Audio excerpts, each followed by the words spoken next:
Wow, can you? Nope, shut up. Get out of here. Okay, I can see you're in a mood. I'll leave. Play the intro. Hi! Leafs Nation! No, don't play the intro. You don't get the intro for this video. You don't get the intro for Leafs fan reaction. That's what LFR stands for, you know. Alright, I'm sorry. I usually say the score at the beginning of every video. Minnesota Wild win 2-0 over a hockey...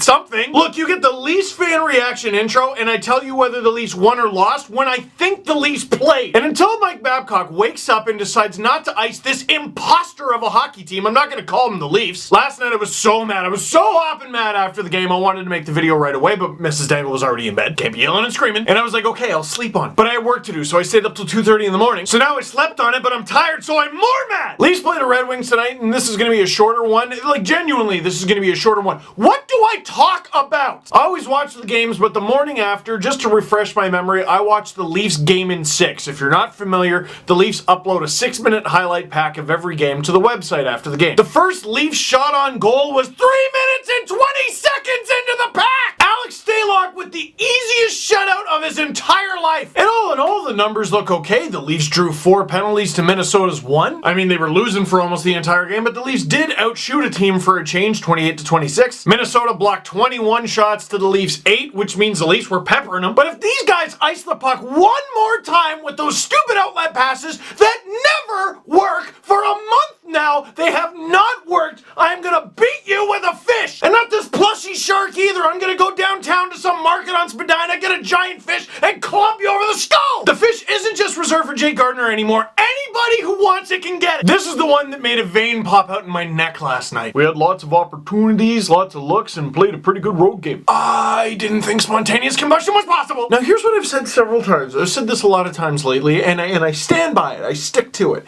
I don't think Mike Babcock is a liar. I think he is honest. He is blunt, but usually he tells you the truth. Which means he actually believes that, which means like a light bulb, we are screwed. But how about we turn on that light bulb for a little idea there, Mike? Allow the team that was built on scoring to score! They're gripping their sticks and this and that and the other. You know what? True. That is somewhat fair. William Nylander handled the puck like it was covered in dog... No, you know what? I put you through enough of that last video. But these ridiculous outlet passes that happen and don't work 95 to 99% of the time, this chip and chase BS, this isn't what this team was built for. Watching the Leafs play over the last little bit has been like watching someone drive $1 million car that's manual, but the driver is only ever driven automatic. All right, here we go. And the whole time I'm just give it to me. Just give it to me. Just stop. Stevie, you'd be freaking out if they won. No, but I'm mad, so stop using your logic. First of all, the first goal was BS. Morgan Rielly has the puck, he tries to dish it off, and then after he gets rid of the puck, the Minnesota Wild finish their check, but it is years after the play. Morgan Rielly is taken completely out of the play. That was unfair. I thought that maybe should have been an interference penalty, but that being said, the goal doesn't happen for another 5 or 10 seconds. The Leafs don't adapt to the fact that Rielly is out of the play, and the Minnesota Wild are able to score 1-0. Tyler Ennis, who still exists. The second goal, much later in the game, Jake Gardiner is confused looking in front, but he eventually picks up his man, who he promptly decides to leave. But maybe that's okay. Maybe there's communication. There's a couple forwards in front. It's okay. One of them will pick Granlund. Nope, wide open. He's fed for a pass. Easy goal on Freddie. They're just 2-0. And then for the rest of the game, they barely tested Alex Stalock. And now the Leafs have been shut out by Alex Stalock. It's insufferable, the Alex Stalock versus the Leafs thing. But then some stuff came out today, and I want to talk about it that changed my mind a little bit. So this is something that I tweeted April 2016. I want to read it to you. So yada yada yada, in the James Reimer trade to San Jose, Alex Stalock came back to the Leafs, who were on the verge of finishing in last place. The Marlies, meanwhile, were the third best team in AHL history. Alex Stalock played 3 games, wasn't even good in those 3 games, and then was told to just go home. The Marlies already had 3 goalies. I was covering the Marlies at the time, and when we hadn't seen Stalock for a while, we were like, where'd he go? Sheldon Keefe gave some more details for the decision to have Alex Stalock leave the Marlies. Often forgotten aspect. He's a guy with a young family, his wife and child living in a hotel here, and all for him to be essentially the 3rd or 4th goaltender. You know, there was a conversation with he and the organization. It was in his best interest to just kind of get on with things and bring his family back home. Now that, to me, made perfect sense. The Marlies had 3 goaltenders. They just got Garrett Sparks back, who had played in the NHL at that point. Granted, he was a little banged up. They had Antoine Bibeau, who had a stellar back half of that season, and they just brought in Casimir Kaskisuo, who they had just signed out of college. The Marlies were doing just fine without Stalock. They decided to play their younger guys to try to develop them. And if, like he said, his young family is just living out of a hotel and Stalock is the 4th goalie, yeah, that doesn't make sense. Just send him home. But then with the Leafs playing Minnesota, Stalock had this to say to Chris Johnson of Sportsnet.ca. Oh, and also Hockey Night in Canada. But listen, I was basically told I was their 4th guy, said Stalock. There was a couple meetings, but it's just like, how do you get up and want to play if you're told you're not in any plans or anything? You know, it's kind of a weird spot to be in as a professional athlete. Obviously, I got put on waivers, which is fine, said Stalock. I just needed to play games. Just not to even really get a chance with the Marlies kind of stunk.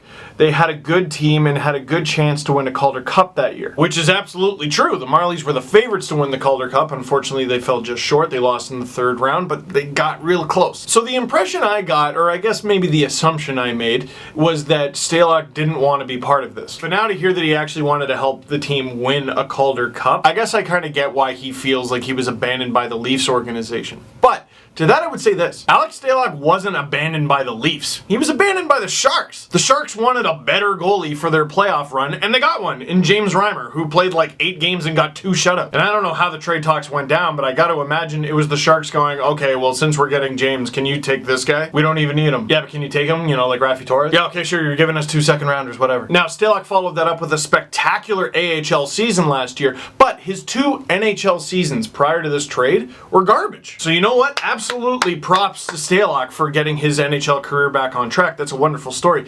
But the idea that the Leafs abandoned him, I don't buy it. I'll put a link to the interview down below. You can read it. Really well done by Chris Johnson. Very open and honest interview by Alex Stalock. Highly recommend it. Minnesota Wild fans, if I were you, I'd be confident when Dubnyk's in the lineup, he's playing fantastic, and your backup is playing fantastic. Your team has been fantastic recently after a slow start. I'd say all indicators point to you having a fantastic team. Now, when you look at the standings and you're not amongst the fantastic teams, it's hard to look at it that way. But if I was a Minnesota Wild fan, I'd feel fantastic right now. That's what I would do if I were you. Now let's end with this. Speaking of not fantastic, the Leafs. Question of the game, and question of the season, potentially.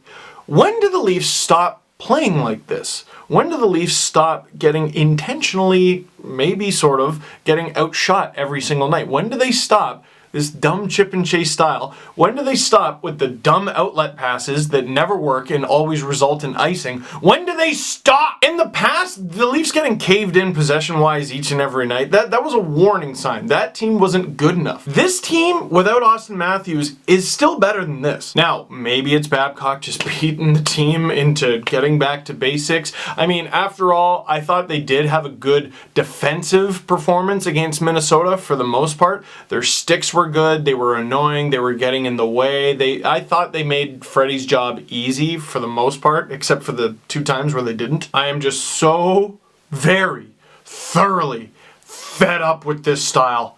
I don't want to watch it anymore. I was somewhat willing to put up with it when they were winning games, but now they've lost 2 straight. Or maybe do I need to chill because this is the first time the Leafs have lost back-to-back games in regulation since November 2nd and 4th, and those games were against LA and St. Louis, who are notably good. Let me know in the comment section down below. That's it for this one. Thank you very much for watching.